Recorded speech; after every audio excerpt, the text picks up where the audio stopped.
Ini bukti nyata kudeta konstitusional. Ya, jadi jangan belaga.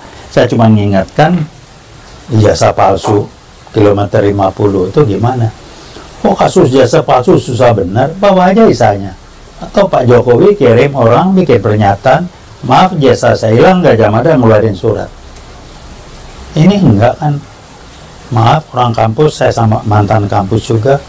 Kami meyakini. Jangan meyakini dong. Catatan kami bilang ada, catatan kami bilang dia nggak ada. Masa nggak ada potret inaugurasinya? Terus potretnya, udahlah ini udah tipu menipu, udah kelewatan gitu ya.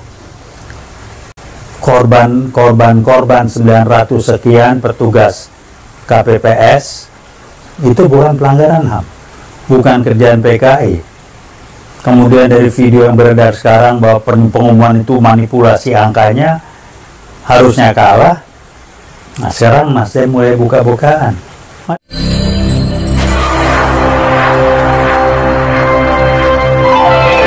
Assalamualaikum warahmatullahi wabarakatuh.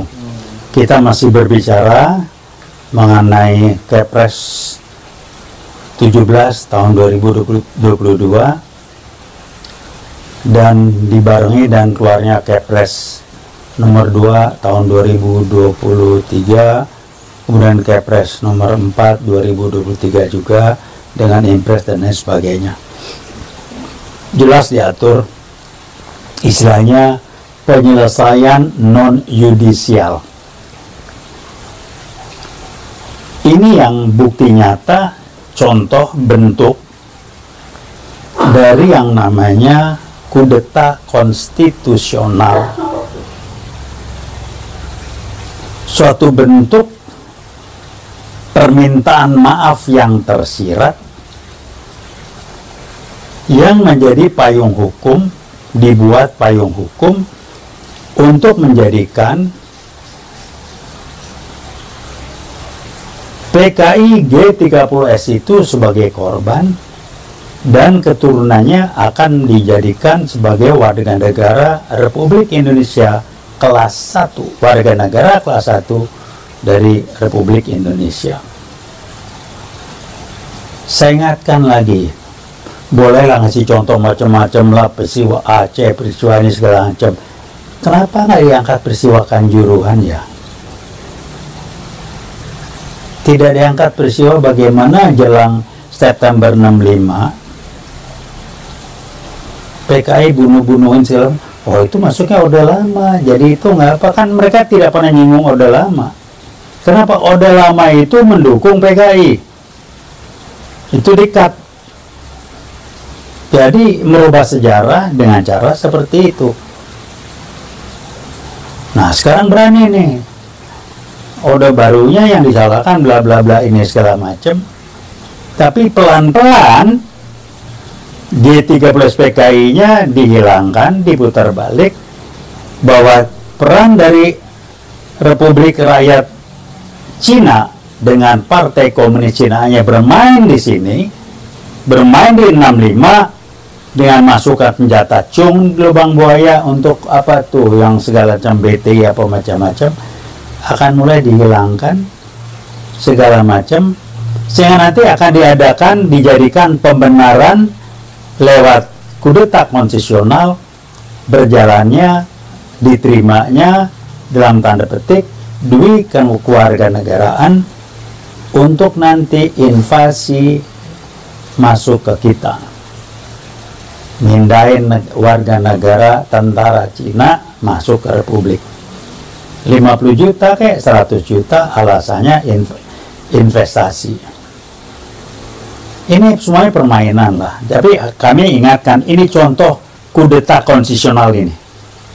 Membikin payung hukum, merubah, memfasilitasi untuk berkembangnya PKI gaya baru. Kalau sekarang caranya jelas, untuk melakukan G30S jilid 2 oleh PKI gaya baru dengan mengendalikan, mengambil alih NKRI yang berdasarkan Pancasila dan Undang Dasar 45, 8 Pancasila 18 Agustus diganti dengan Pancasila menjadi Trisila, Ekasila dan sebagainya. Dan BPIP menjadi sentral komite. Itu hebat betul itu. Kepres membentuk panitia ini, panitia itu, harus menentukan, semua Pemda bantu macam-macam. Lu dasarnya apa? Komnas HAM udah lupain aja lah. DPR sama macam MPR udah nggak bunyi. Itu bagian dari, ini bisa terjadi kudeta konstitusional lewat Kepres ini terjadi karena juga ada kudeta konstitusional yang membuat DPR, MPR nggak berkutik kayak sekarang. Nanti ada lagi kudeta konstitusional yang membenarkan warga negara RRC bisa jadi warga negara RI dengan 2 kewarganegaraan. Selesai kita. Pertanyaannya, kita mau jadi penonton? Diam aja? Nunggu kita digetok, digorok? Atau kita mau bereaksi, antisipasi sekarang? Itulah pilihan kita. Berhentilah berpikir akademis, anak sekolahan, maaf, bukan akademis. Berpikir anak sekolahan, dengan sibuk di medsos, ngomong ini, Anda tidak melakukan apapun. Aksi yang nyata, yang membuat kudeta konstitusional itu menjadi batal, tidak terjadi. Jadi, pertanyaan kembali kepada kita. Saya kirim pesan untuk Pak Mahfud. Saya sempat kenal dekat beliau waktu masih beliau bantu di 2014 dengan Pak Prabowo. Saya pun di sana. Saya komentar dan minta tanggapan Pak Mahfud. Anda kok bisa berkomentar LGBT itu kodrat dan nggak apa-apa yang nggak boleh. Maaf Pak Mahfud, ya. Anda paham nggak arti dari 5 sila di Pancasila itu apa? LGBT kok dibenarkan dengan kodrat. Jadi saya kadang-kadang bingung, Pak Mahfud ini profesinya apa, bidang tugasnya apa, ngomongnya bisa bagus, bisa berubah, nggak jelas saya. Yang jelas-jelas Anda tuntasin itu kasus yang apa, yang Departemen Keuangan itu Anda tuntasin aja dulu. Ngomong LGBT, ngomong ini, MUI aja jelas bilang nggak benar itu. Nah, kalau Pak Mahfud mau ketemu, mari kita bicara mengenai 5 sila-sila itu. Saya belajar itu. Dari perspektif manajemen dan organisasi, saya bisa jelaskan itu. Jadi, nggak ngerti, saya ini banyak yang muter balik, main, bunyi, nggak mau jadi apa sih, gitu. Sibuk dan ini sibuk. Tahu nggak ini PKI bermain di dalam? Penembakan misterius. Waduh, salah, dituduh di ini. Anda lihat nggak hasilnya? Itu preman-preman perempuan. Anda ngalamin nggak tuh di peres-peres? Jadi mari kita bicara hasil. Nah sekarang Anda tahu nggak itu yang orang gila nusuk, orang gila nusuk. Kalau ditangkap orang gila, ODJ, orang dengan gangguan jiwa nusuk. Asal ditangkap orang lapor polisi, ditangkap orang dengan gangguan jiwa. Ini apa? Yang nembak-nembak di apa namanya MUI, ditangkapnya toto meninggal, itu what does it mean? Apa tuh maksudnya? Jadi kalau sekarang Islam dirusakin, dijelekin, kalau yang teroris mesti Islam. Kalau komunis tidak teroris. Jadi suka-suka kalah ya. Ini kok jadi begini ya gitu. Hanya saya kirim pesan buat TNI, terserah kalau Anda cuma mau jadi penonton dan Anda membiarkan dulu salah satu pangdam Anda seperti itu ikut terlibat di kilometer 50, ikut sibuk jadi panglima baliho, nggak ditegur, saya nggak komentar. Tapi bayangkan di kepres-kepres ini, anak keturunan jelas PKI yang terlibat G30S itu, wah yang ditahan proses hukum berapa ini? Itu kan Juruhan 65 zaman orde lama. Pesantren diserbu, kayaknya dikubur hidup-hidup, itu nggak dimasuk karena Orde Lama, karena Bung Karno, karena PKI masih ada. Ini dungkit lagi, kan sama juga ngeludahin Bung Karno, nanti jadi kencang lagi, oh yang belain Bung Karno nih, yang salah bukan PKI tapi Bung Karno. Nah kesana lagi, apapun Bung Karno dia bukan PKI, Dan dia memecat tuh orang-orang PKI setelah PKI dibubarin. Jadi ini permainan, udahlah ginilah ya, saya belajar beginian, saya mempraktikkan ginian, Anda bermain-main dengan pesan tersirat. Pesan tersuratnya Anda bilang A, tapi pesan tersiratnya Anda bilang B. Pesan tersirat itu, Anda kalau mengusir orang malam pulang, Anda bilang lu pulang deh udah malam, Anda cuma oke, terima kasih, selamat malam ya. Tersiratnya lu pulang, lu udah capek ngomong malu. Nah ini sama, tapi ini yang jelas tersuratnya adalah kudeta konstitusional. Tersiratnya permintaan maaf kepada PKI dalam G30S65 PKI, dan dia dianggap korban. Wah, dipoloburukan, korban, siksa, udah segala macam lah. Sekarang kenapa nggak sekalian yang kelakuan sekarang itu kilometer 50? Terus orang yang ada, ini kasus Gus Nur lah. Orang mau menyelesaikan ini 6 tahun vonis, hakimnya pindah, ini apa gitu. Udahlah, jadi yang akal-akalan lana untuk Anda, bangsa kur, masyarakat di bawah, tolong pahami. Ini proses makin jelas, makin dekat menuju G30S jilid 2 PKI gaya baru, yang tentunya tidak tampil terbuka seperti G30S65. Anda baca isinya nih ya, saya bacakan aja ya, salah sebagian isinya. Wah, ini mengatakan, ini saya bacakan. 12 pelanggaran HAM berat masa lalu, ini sumbernya tempo.com. Jadi pemerintah Pak Jokowi ambil dari tim non-yudisial penyelesaian pelanggaran HAM berat. Pertanyaannya, HAM-nya HAM konsep barat atau HAM basisnya Pancasila? Saya kira nggak ngerti perbedaannya. Ada diskusi, apa bedanya? Ketemu saya jelasin. Saya sebagai kepala negara Republik Indonesia, kata Pak Jokowi ini, mengakui bahwa pelanggaran hak asasi manusia yang berat memang terjadi di berbagai peristiwa. 11 Januari 2003 pernyataannya. HAM berat apa? Konsepnya apa? Wah, 11 peristiwa. Tapi pesan tersiratnya jelas arahnya ke G30S PKI. Ditutup dengan 10 yang lain.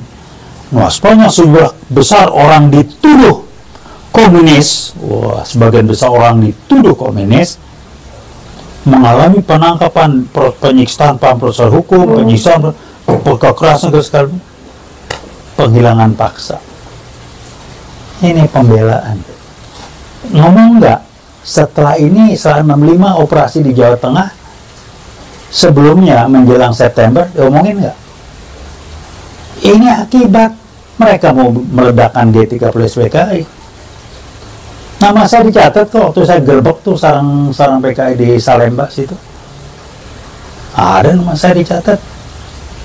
Jadi udahlah ya, jangan bulak-balik. Ini saya cuma ngasih contoh aja, ini akal-akalannya main di pesan tersirat. Nah, ini saya bacakan Kepres berikutnya. Ini Kepres nomor 4 tahun 2023. Wah, segala macam dari mulai Menteri dan Menteri segala macam sampai dengan Kepala Staf Kepresidenan 19, Kapolri, Panglima TNI, Jaksa Agung, semuanya harus membantu keluarga PKI 65 sampai 4 generasi. Wah, ini dibentuk tim pelaksana dimaksud bla bla bla itu, dibentuk timnya segala macam, urusannya coba dengerinnya. Ini saya baca khusus. Ini contoh yang lain udah pakai bagi-bagi duit segala macam. Jadi harus menampung mereka, memberikan mereka kesempatan bekerja segala macam, bahkan masuk ke TNI dan Polri harus difasilitasi, kira-kira begitu. Ya, khusus buat warga negara kelas 1, 4 generasi dari PKI G30S yang dianggap jadi korban, bagaimana dengan warga keturunan yang kecil lah dari 7 pahlawan revolusi yang pelan-pelan akan tidak lagi menjadi pahlawan. Darinya udah tahu saya. Konflik intern Angkatan Darat. Caka Bidawa bukan Angkatan Darat. Dia tersendiri gabungan dari 4 angkatan. Bukan konflik intern. Dia tidak di bawah Kasat, tidak di bawah Panglima TNI, tapi dia langsung di bawah Presiden, segala macam. Bukan konflik angkatan, bukan konflik intern. Itu nggak dibahas di sini. Jadi nanti buat anak-anak pahlawan revolusi dan juga korban-korban PKI 65 yang lain, Anda akan hilang begitu saja. Dan tunggu aja kabarnya lubang buaya dengan patungnya segala macam untuk peringatan akan dihilangkan begitu saja, dirubah isinya dan lain sebagainya. Sejarah sudah dirubah. Baca buku sejarah, dibahas nggak PKI Madiun 48? Saya yakin udah nggak. Dibahas nggak G13 PKI? Saya yakin enggak. Ini kan suatu langkah strategis yang memang dipersiapkan. Ini bukti nyata kudeta konstitusional. Ya, jadi jangan belaga. Saya cuma mengingatkan ijazah palsu kilometer 50 itu gimana? Kok kasus jasa palsu susah benar? Bawa aja isanya. Atau Pak Jokowi kirim orang bikin pernyataan, maaf jasa saya hilang, Gajah Mada ngeluarin surat. Ini enggak kan? Maaf orang kampus, saya sama mantan kampus juga, kami meyakini, jangan meyakini dong, catatan kami bilang ada, catatan kami bilang dia nggak ada, masa nggak ada potret inaugurasinya, terus potretnya, udahlah ini udah tipu menipu, udah kelewatan gitu ya. Korban 900 sekian petugas KPPS itu bukan pelanggaran HAM, bukan kerjaan PKI. Kemudian dari video yang beredar sekarang bahwa pengumuman itu manipulasi angkanya harusnya kalah. Nah sekarang Nasdem mulai buka-bukaan. Mari kita lihat mau dibawa kemana ini. Insya Allah Pak Surya Paloh dengan Nasdemnya akan konsisten dan dia akan melawan dan menunjukkan mana yang benar, mana yang salah. Kembali tugas, kewajiban, dan tanggung jawab kami dari UIWOT mengingatkan Anda siap G13 jilid 2 akan terjadi. Kepres dari mulai 17 tahun 2022 sampai Kepres nomor 2 dan nomor 4 tahun 2023 dengan impresnya adalah bagian dari kudeta konstitusional untuk mempermudah terjadinya G13 jilid 2 PKI gaya baru. Terima kasih. Wassalamualaikum warahmatullahi wabarakatuh.